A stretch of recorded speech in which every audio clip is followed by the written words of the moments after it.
എന്താ? മുളഫർ രാജാവിനെ കുറിച്ച് പറയുന്നു. മലിക്കുൽ മുളഫർ ധീരനായൊരു രാജന, ഇർബൽ ഭരിച്ചവരാണ് വന്ദർമിഷ്ടനാം. മൗലിദ് കഴിക്കാൻ ഏറ്റവും ഉത്സാഹമാ മാസം റബീഉൽ അവ്വലെന്താഘോഷമാ. മുളഫർ രാജാവിന്റെ ഒരു മൗലിദാഘോഷം. മൂപ്പർക്ക് റബീഉൽ അവ്വൽ മാസം വരിക എന്ന് പറഞ്ഞാൽ വലിയ സന്തോഷമാണ്. അരാജകീയ പ്രൗഢിയോടെ മൗലിദാഘോഷം നടത്തും. മൗലിദ് അദ്ദേഹം നടത്തുന്ന മൗലിദാഘോഷ പരിപാടിയിൽ മൗലിദ് ഓതാൻ വേണ്ടി രചിച്ചിട്ടുള്ള ഗ്രന്ഥം ഹാഫിള് ഇബ്നു ദിഹ്യ തങ്ങൾ രചിച്ചതാ. ആ ശൈഖ് ഇബ്നു ദിഹ്യ കിതാബ് രചിച്ചു. മൗലിദ് കിതാബ് രചിച്ചു കൊടുത്തപ്പോ ഓതാൻ വേണ്ടിയിട്ട് മൗലിദ് കിതാബ് ഉണ്ടാക്കി കൊടുത്തു. അതിനെക്കുറിച്ചും താഴെ പറഞ്ഞിട്ടുണ്ട്. ശൈഖ് ഇബ്നു ദിഹ്യ മൗലിദൊന്ന് രചിക്കലായി രാജാവിനതു കണ്ടേറ്റവും സന്തോഷമായി സമ്മാനമായി പൊന്നായിരം നൽകുന്നതാ എന്നുള്ളത് ഇബ്നു കസീർ താൻ പറയുന്നതാ. ഓതാനുള്ള മൗലിദ് കിതാബ് ഉണ്ടാക്കി കൊടുത്തതിന് സമ്മാനായിട്ട് 1000 സ്വർണ്ണ നാണയ കൈമടക്ക്. കഴിഞ്ഞില്ല. ആ മൗലിദിന്റെ വിഭവങ്ങൾ എന്താ? അതും താഴെ തന്നെ പറഞ്ഞത് കാണാം. ഇതൊക്കെ മൗലവിമാർ മൂടി വെക്കും. അതിലെന്താ? മൗലിദ് കഴിക്കുന്നന്ന് 6000 പൊരിക്കുന്നതാണ് കോഴിയും 10000 കൂടാതെ 1,30,000 പാത്രങ്ങളിൽ ഹലുവായുമുണ്ടോരോ തരം. എന്തൊക്കെ പറയുന്നത്? മൗലിദ് കഴിക്കുന്നന്ന് ആട് 5000. ഏത്? 5000 ആടിനെ അറുത്തിട്ടുള്ള പരിപാടിയാണ്. പൊരിക്കുന്നതാണ് കോഴിയും 10000 കോഴി 5000 ആട് അറുത്തിട്ടുള്ള ഒരു ചെറിയ മൗലിദ് പരിപാടി.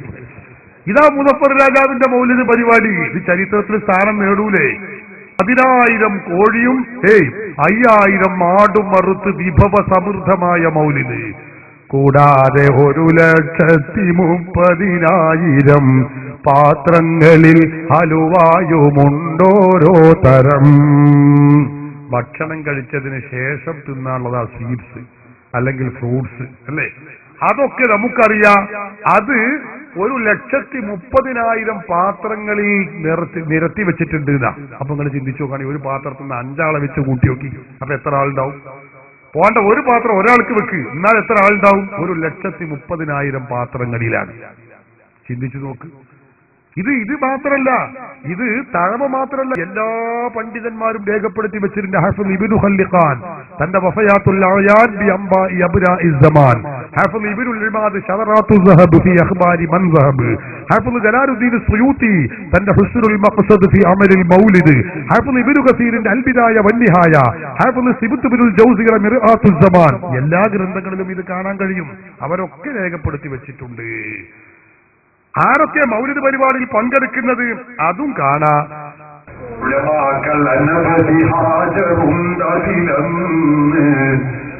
അതുപോലെ സൂഫികൾ കൂടുമേ അത് വന്ന് സൂഫിയാക്കൾ കൊടുക്കുന്ന വമ്പിച്ച സദസ്സാണ്. അവിടെ 5000 ആടും 10000 കോഴിയും ഒക്കെ പൊരിച്ചുകൊണ്ടുള്ള സംഭവബഹുലമായ മൗലിദ്. ഇതിങ്ങനെ കേൾക്കുമുണ്ടാവും. മുജാഹിദികളെ തൊള്ളയിലിങ്ങനെ പറഞ്ഞത് കുറച്ച് പറയുന്നുണ്ടാവും. കാരണം തിന്നാൻ പോലും മുജാഹിദിനെ പറഞ്ഞു.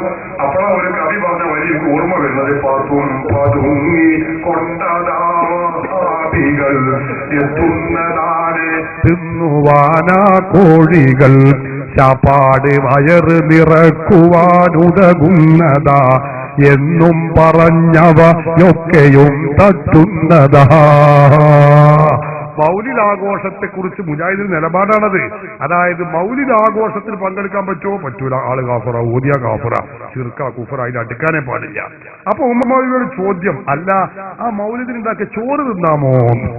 നോക്കണേ മുജാഹിദിന്റെ അവസ്ഥ. അപ്പൊ അതിന്റെ മറുപടി, ചോറ് 2 സൈസ് നമ്മൾ തിന്നലുണ്ട്. ഒന്ന് വയറ് നിറക്കുക എന്ന ലക്ഷ്യത്തോടെ തിന്നലുണ്ട്. പിന്നെ വേറെ ലക്ഷ്യം മറ്റത് നടക്കുക എന്നുള്ള ഇലക്കാം. എന്താ ഇയാൾ ഈ പറഞ്ഞത്? വയറ് നിറക്കുക എന്ന ഇലക്കാണെങ്കിൽ കുഴപ്പമില്ല. ചാപ്പാട് വയറ് നിറക്കുവാനുതകുന്നതാ എന്നും പറഞ്ഞവയൊക്കെയും തട്ടുന്നതാ. അപ്പൊ മൗലവിമാര് പഴയ കാലത്ത് മൗലിദിന്റെ ചോറ് തിന്നാനുള്ള മസാല ഉണ്ടാക്കിയതാണത്. സഹോദരന്മാരെയും ഞാൻ പറയുന്നത്, മുളഫർ രാജാവിന്റെ മൗലിദാഘോഷം ചുരുക്കി പറഞ്ഞാൽ 3 ലക്ഷം പൊന്ന പ്രതിവർഷവും മൗലിദ് കഴിക്കാനെന്നാ. മൗലിദ് കഴിക്കാൻ വേണ്ടി എല്ലാ വർഷവും 3 ലക്ഷം സ്വർണ്ണ നാണയാണ് മുളഫർ രാജാവ് ചെലവഴിക്കുന്നത്. രാജകീയ പ്രൗഢിയോടെയുള്ള മൗലിദാഘോഷം.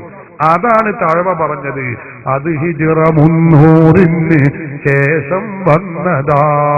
അത് ഹിജ്റ 300 ശേഷം വന്നത്. അതെന്തേ അന്ന് വരാൻ കാരണം? മൂപ്പർ അന്നാ ജീവിച്ചത്, പിന്നെ അതിന്റെ ശേഷമല്ലേ വരുള്ളൂ. അതാണ് ഇതിന് വിഷയം. അല്ലാതെ മൗലിദാഘോഷം നടത്തി തന്നതിന് മുമ്പ് ആരും മൗലിദാഘോഷം നടത്തിയിട്ടില്ല, അത് ബിദ്അത്താണ്, അനാചാരാണ്, പാടില്ല എന്ന് ഒരു കിതാബിലുമില്ല. ഇമാമുകളൊക്കെ രേഖപ്പെടുത്തി വെച്ചിട്ടുണ്ട്. അതെല്ലാം കൂടി പറയാൻ എനിക്ക് സമയമില്ലാത്തത് കൊണ്ട് ഞാനിപ്പോ ആ ഭാഗം നിർത്തി.